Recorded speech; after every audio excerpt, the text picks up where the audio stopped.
अनमोल जिंदगी बनी गईले खेल हो।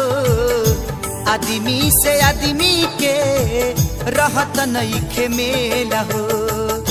सबकर मती बा मराइल हो।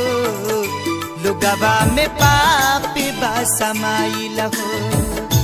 ऐसन जमाना देख आइल हो। लोगवा में पाप बा समाइल हो।